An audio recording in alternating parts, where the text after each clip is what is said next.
j'ai eu mal, comme la première fois. J'ai eu très mal.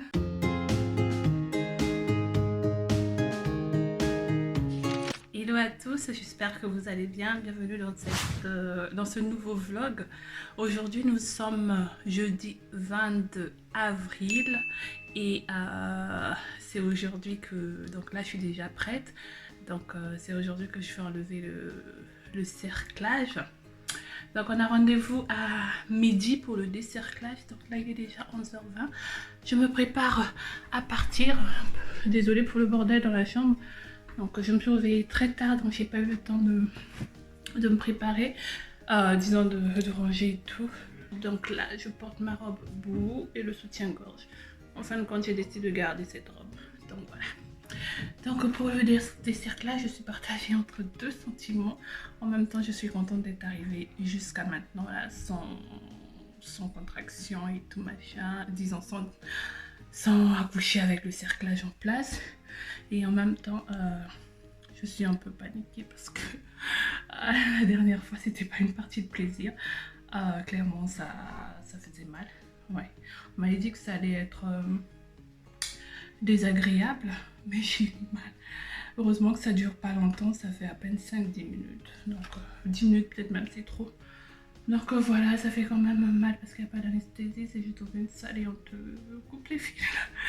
Excusez-moi, ceux qui vont subir ça, je vous conseille de quitter la vidéo, j'aurais dû dire ça avant. Donc voilà, donc là, let's go pour l'hôpital. Je vais essayer un peu de filmer après le décerclage si je suis seule dans la chambre parce qu'on va me garder pour observation.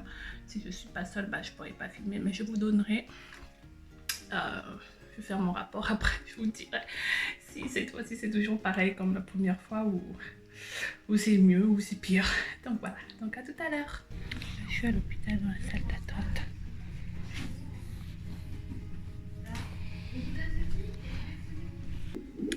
Coucou, donc là on vient d'enlever le cerclage. Là c'est maintenant au tour du monitoring.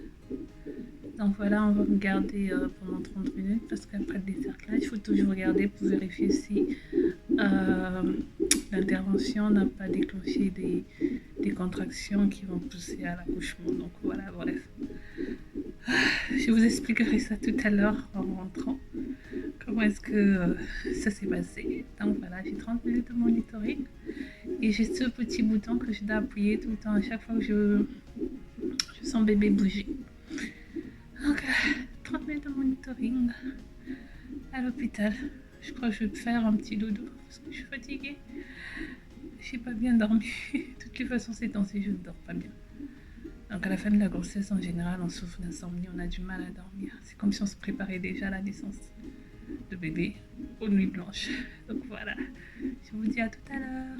Voilà, me revoilà de retour à la maison après le décerclage. Donc le monitoring c'est bien passé. Il n'y a pas eu de contraction. Contrairement à la première fois, le premier décerclage avec Kélian, j'avais eu un tout petit peu de contraction, mais ça allait aussi. Donc là, je vais vous expliquer un peu. J'ai eu mal, comme la première fois. J'ai eu très mal. Et la douleur, c'était au fait vraiment au moment où on me plaçait le spéculum. Donc quand on le plaçait, c'était... j'ai eu vraiment très mal. J'ai dû supporter, donc c'était vraiment la partie la plus dure. Placer le spéculum, le faire tenir et tout machin. Oh là là, oh là là, j'avais mal. Après, une fois le spéculum placé, quand on a coupé les fils, bah, c'était un peu comme des douleurs de règles, mais c'était vraiment pas quelque chose de terrible. Ça, j'ai supporté. Au plus, juste au moment de trouver le fil et de couper, et c'était tout. Comparé à la première fois, je vais dire qu'aujourd'hui, ça a été... Je vais pas dire que c'était parfait, non. J'ai toujours eu mal, mais c'est moins mal que la dernière fois, parce que la dernière fois, on a dû faire deux ou trois pauses parce que je n'en pouvais pas plus. Aujourd'hui, il n'y a pas eu de pause, donc c'est juste le spéculum qui a eu un peu du mal à être placé après. Après, tout était ok.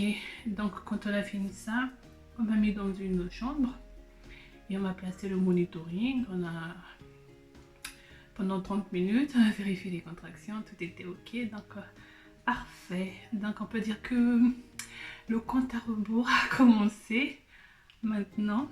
Et je suis soulagée d'être arrivée jusqu'au dessert class parce que j'avais vraiment peur que le travail commence avec les fils parce que on m'avait déjà prévenu, si le travail commence avec les fils, quand ça va tirer, j'aurai très mal, ça va lâcher et tout et j'aurai très mal. Donc là, je suis contente d'être arrivée jusqu'à là. Et maintenant, on attend, c'est tout. Le terme, c'est le 25 mai. Maintenant, je peux dire un peu bouger, marcher un tout petit peu normalement si j'arrive, parce que du coup là je suis un peu libérée maintenant, on va dire. Je suis plus trop obligée de rester allongée pendant longtemps, donc je peux un peu bouger. Maintenant c'est mon corps est-ce qu'il pourra, après avoir passé autant de temps tranquille à la maison. Je sais que la dernière fois c'était dur quand on m'a dit que je pouvais marcher, j'avais du mal, je suis marchée 5 minutes, j'étais essoufflée et tout, je crois que ça sera pareil. Mais au moins je sais que je peux bouger, donc voilà. Voilà pour cette petite aventure de dessert clash. Surtout n'hésitez pas à me laisser, à me poser les questions en bas si vous voulez que je réponde à quelques questions. Et c'était juste une petite courte vidéo. De vous expliquer un peu comment ça se passe.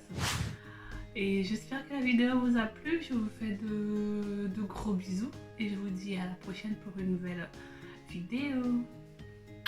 Ciao!